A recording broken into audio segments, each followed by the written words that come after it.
Tanaman jagung, Zea maïs, merupakan tanaman serealia, berumah satu. Di mana letak bunga jantan terpisah dengan bunga betina, tetapi masih dalam satu tanaman.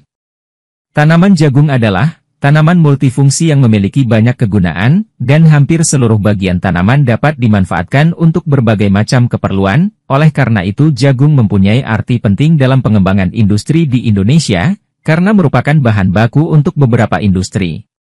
Dengan demikian, semakin berkembangnya industri di Indonesia, maka kebutuhan akan jagung pun semakin meningkat.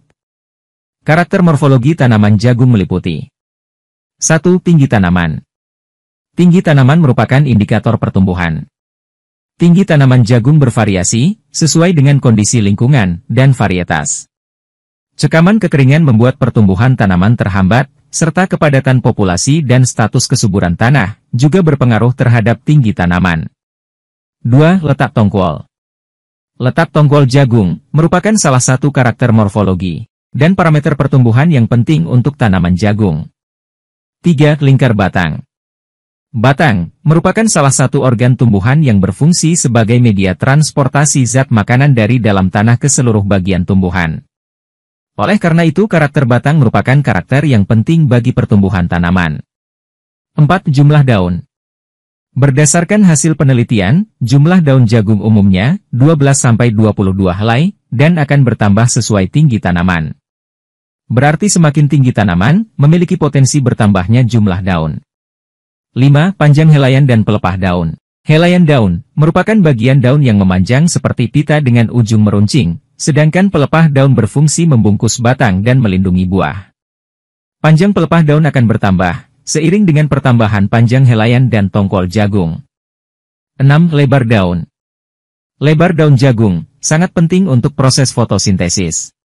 Panjang daun berkorelasi dengan lebar daun pada setiap varietas, artinya pertambahan panjang daun diiringi dengan pertambahan lebar daun.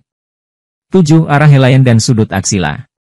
Arah helaian daun dan sudut aksila, atau sudut antara helaian daun dan batang, merupakan karakter morfologi daun jagung, namun tidak berpengaruh terhadap pertumbuhan tanaman. Berdasarkan hasil-hasil penelitian, arah helaian daun dan sudut aksila ini selain varietas, juga dapat dipengaruhi oleh fototropisme. 8. Bentuk ujung daun jagung. Bentuk ujung daun tanaman jagung pada umumnya terdiri dari 5 kategori. Dari runcing, agak bulat, bulat agak tumpul, hingga tumpul.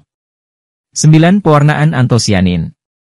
Akumulasi pigmen antosianin dalam daun dapat dipicu oleh sejumlah stresor lingkungan dan antropogenik yang berbeda, seperti paparan ultraviolet, luka, infeksi patogen, cahaya tinggi, dingin, polusi, stres osmotik, dan defisiensi nutrisi, dan status pH tanah.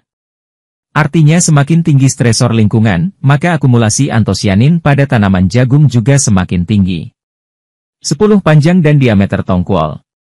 Panjang dan diameter tongkol berbeda pada setiap varietas jagung. Hal ini dipengaruhi cekaman lingkungan, terutama kekeringan. 11. Bobot tongkol jagung. Bobot tongkol merupakan parameter untuk hasil jagung yang dihasilkan, berbanding lurus dengan teknis budidaya dan cekaman lingkungan. 12. Biji, pipilan jagung. Jumlah biji per baris dan bobot 1000 butir adalah parameter produksi yang dipengaruhi oleh lingkungan, tapi berbeda dengan jumlah biji per baris. Jumlah biji per baris pada tongkol berbeda untuk setiap varietas, sesuai ekspresi genetik dari varietas, yang menyebabkan variasi terhadap bentuk dan ukuran biji jagung.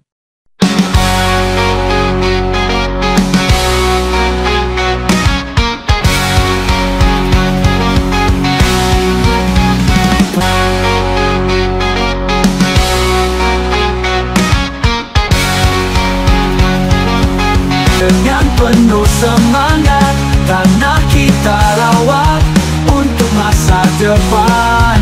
Petani bertani dengan semangat membara, setiap tetes keringat jadi berkah dan manfaat.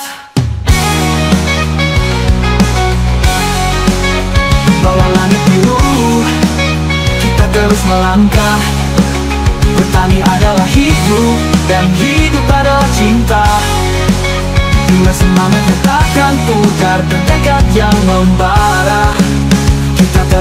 berkarya di bumi tercinta.